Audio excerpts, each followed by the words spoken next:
ധർമ്മരാജയെക്കുറിച്ച് PSC പരീക്ഷകളിൽ ചോദിക്കാൻ സാധ്യതയുള്ള ചോദ്യങ്ങളാണ് നോക്കുന്നത്. ധർമ്മരാജാവ് എന്ന പേരിൽ അറിയപ്പെടുന്ന തിരുവിതാംകൂർ രാജാവ് ആരാണ്? കാർത്തിക തിരുനാൾ രാമവർമ്മയാണ്. ധർമ്മരാജാവ് എന്ന പേരിൽ അറിയപ്പെടുന്ന തിരുവിതാംകൂർ രാജാവ് കാർത്തിക തിരുനാൾ രാമവർമ്മയാണ്. കാർത്തിക തിരുനാൾ രാമവർമ്മയാണ് ധർമ്മരാജാവ് എന്ന പേരിൽ അറിയപ്പെടുന്ന തിരുവിതാംകൂർ രാജാവ്. ടിപ്പു സുൽത്താന്റെ അധിനിവേശ കാലത്ത് അഭയം തേടി വന്നവർക്ക് സംരക്ഷണം നൽകിയതിലൂടെ ഇദ്ദേഹത്തിന് ലഭിച്ച പദവിയാണ് ധർമ്മരാജാവ്. ടിപ്പു സുൽത്താന്റെ അധിനിവേശ കാലത്ത് അഭയം തേടി വന്നവർക്ക് സംരക്ഷണം നൽകിയത് കൊണ്ടാണ് കാർത്തിക തിരുനാൾ രാജാവിന് ധർമ്മരാജാവ് എന്ന പേര് ലഭിച്ചത്.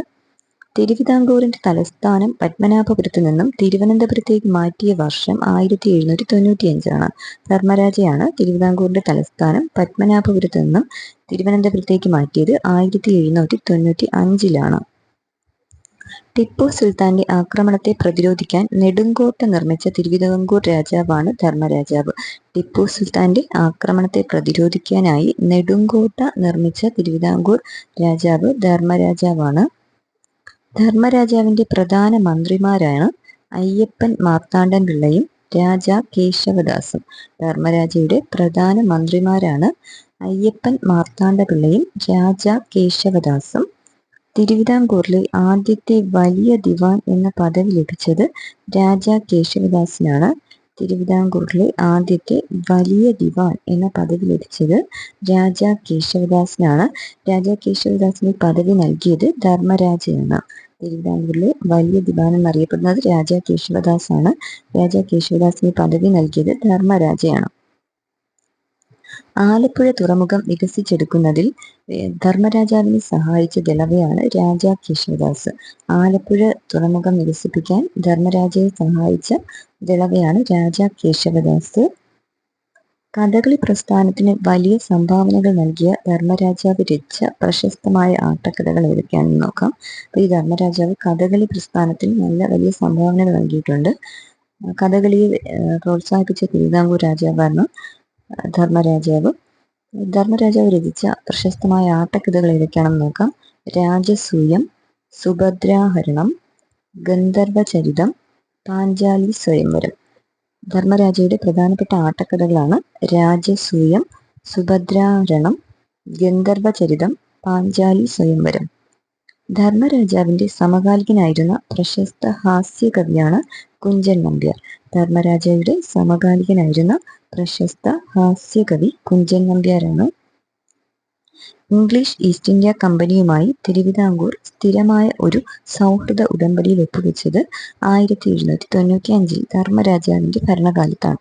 ഇംഗ്ലീഷ് ഈസ്റ്റ് ഇന്ത്യ കമ്പനിയുമായി തിരുവിതാംകൂർ രാജാവ് ഒരു ഉടമ്പടിയിൽ ഒപ്പുവെച്ചത് 1795.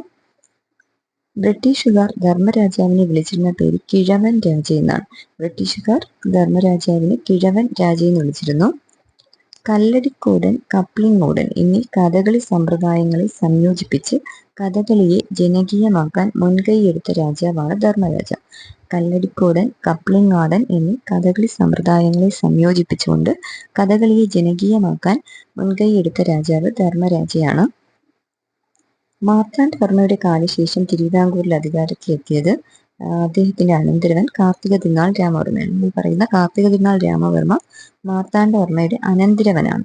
മാർത്താണ്ഡവർമ്മയ്ക്ക് ശേഷം അധികാരത്തിലെത്തിയ അദ്ദേഹത്തിന്റെ അനന്തരവനാണ് കാർത്തിക തിരുനാൾ രാമവർമ്മ. ആധുനിക തിരുവിതാംകൂറിൽ ഏറ്റവും കൂടുതൽ കാലം ഭരണം നടത്തിയത് കാർത്തിക തിരുനാൾ രാമവർമ്മയാണ്. കിഴവൻ രാജ എന്ന് നേരത്തെ നമ്മൾ പറഞ്ഞു. അപ്പം ഏറ്റവും കൂടുതൽ കാലം ഭരണം നടത്തിയ തിരുവിതാംകൂർ രാജാവാണ് കാർത്തിക തിരുനാൾ രാമവർമ്മ. ഏതാണ്ട് 40 വർഷം വരെ അദ്ദേഹം ഭരണം നടത്തി. ഇദ്ദേഹത്തിന്റെ കാലത്ത് തിരുവിതാംകൂർ അറിയപ്പെട്ടിരുന്നത് ധർമ്മരാജ്യം എന്നാണ്. ധർമ്മരാജ എന്നും കിഴവൻ രാജ എന്നുമൊക്കെ കാർത്തിക തിരുനാൾ അറിയപ്പെടുന്നു. ധർമ്മരാജ്യം എന്നാണ് തിരുവിതാംകൂർ ധർമ്മരാജയുടെ കാലത്ത് അറിയപ്പെട്ടിരുന്നത്.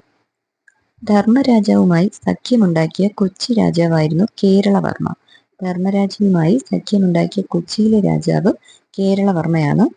1789 ഡച്ചുകാരിൽ നിന്നും ധർമ്മരാജ വിലയ്ക്ക് വാങ്ങിയ കോട്ടകളാണ് കൊടുങ്ങല്ലൂർ കോട്ടയും പള്ളിപ്പുറം കോട്ടയും. 1789 ഡച്ചുകാരിൽ നിന്നും ധർമ്മരാജാവ് വിലയ്ക്ക് വാങ്ങിയ കോട്ടകളാണ് കൊടുങ്ങല്ലൂർ കോട്ട, പള്ളിപ്പുറം കോട്ട.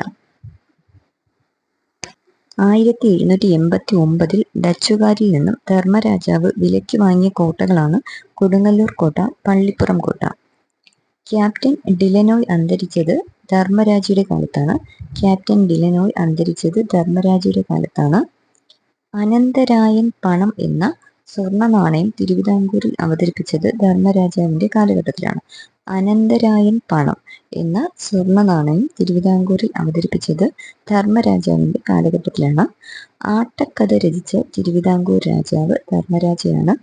ആട്ടക്കഥ രചിച്ച തിരുവിതാംകൂർ രാജാവ് ധർമ്മരാജയാണ്. തിരുവിതാംകൂർ രാജകുടുംബത്തിലെ ആദ്യത്തെ വയലിനിസ്റ്റും ഇദ്ദേഹമായിരുന്നു. തിരുവിതാംകൂർ രാജകുടുംബത്തിലെ ആദ്യത്തെ വയലിനിസ്റ്റ് ആയിരുന്നു ധർമ്മരാജൻ. ധർമ്മരാജാവിന്റെ പുരോഗമന പരിഷ്കാരങ്ങളെ വിലയിരുത്തിക്കൊണ്ട് വത്തിക്കാനിൽ നിന്ന് പോപ്പിന്റെ കത്ത് അദ്ദേഹത്തിന് ലഭിച്ചിരുന്നു. ധർമ്മരാജയുടെ പുരോഗമനമായ പരിഷ്കാരങ്ങളേക്ക് വിലയിരുത്തിക്കൊണ്ട് വത്തിക്കാനിൽ നിന്ന് പോപ്പിന്റെ കത്ത് ലഭിച്ചിരുന്നു. തിരുവിതാംകൂറിന്റെ തലസ്ഥാനം പത്മനാഭപുരത്തു നിന്നും തിരുവനന്തപുരത്തേക്ക് മാറ്റിയ ഭരണാധികാരി കാർത്തിക തിരുനാളാണ്.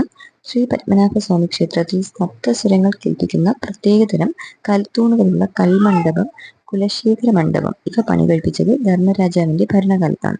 ശ്രീ പത്മനാഭസ്വാമി ക്ഷേത്രത്തിൽ സപ്തസ്വരങ്ങൾ കേൾപ്പിക്കുന്ന പ്രത്യേകതരം കൽത്തൂണുകളുള്ള കൽമണ്ഡപം, കുലശേഖര മണ്ഡപം ഇവ പണികഴിപ്പിച്ചത് ധർമ്മരാജാവിന്റെ ഭരണകാലത്താണ്. രാജ്യം തെക്കേമുഖം, വടക്കേമുഖം, പടിഞ്ഞാറേമുഖം എന്നിങ്ങനെ 3 റവന്യൂ മേഖലകളാക്കി.